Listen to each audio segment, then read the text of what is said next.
গোলামের গোলামের গোলামের গোলাম ছিল।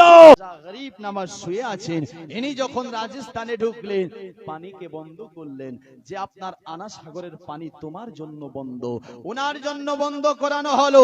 আপনার ইনি শুধু একটাই কথা বলেছিলেন, যাও এ কুতুবউদ্দিন বখতিয়ার কাকি, আনা সাগরে গিয়ে তুমি বলবা যে আনা সাগরের পানি এটা হলো গরিব নওয়াজের মস্কিজা, এই মস্কিজাতে তুমি এসে ঢুকে যাও।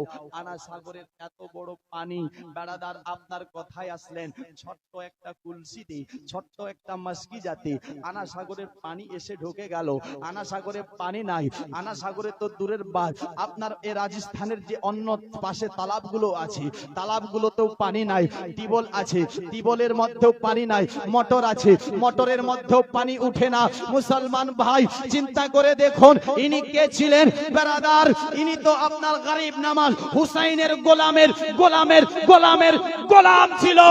মুসলমান একটু চিন্তা করে দেখেন, একটা গোলামের যদি এ পাওয়ার হতে পারে, উনি যদি ইশারাতে পানিকে একটা ছোট্ট কুলসিতে ঢুকাতে পারে, তো হুসাইন যদি চাইতো, ও ফোরাত নদীর পানি তো দূরে থাক, ইশারা করলে হুসাইন যদি ডাকতো, রাসূলুল্লাহর বেরাদার নওয়াসা যদি ডাকতো, আপনার ফোরাত নদীর পানি তো দূরের কথা, দুনিয়ার পানি ছুটে আসতো। জোরে বলো, পানি ছুটে আসতো।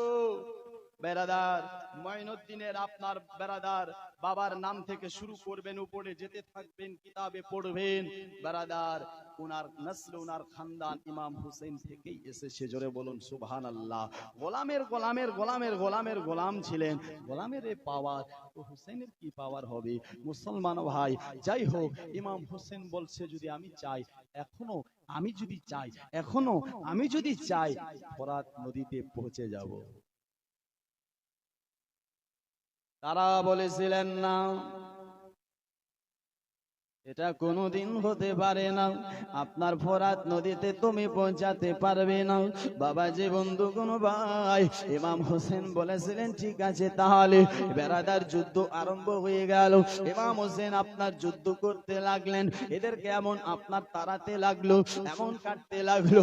মুসলমান ভাই, যেমন বাঘ আপনার ছাগল আপনার বাঘের ভয়ে দৌড়ায় আর পালায়, এমনই আপনার বেরাদার ইয়াজিদের লস্করেরা, এই পাপীরা জাহান্নামীরা, এরা আপনার হুসাইনের ভয়ে যেন দৌড়ায় আর পালায়। হুসাইন আপনার তলোয়ার চালায়, কারো গলা কাটে, কারো মাথা কাটে, কারো পা কাটে, কারো বডি কাটে।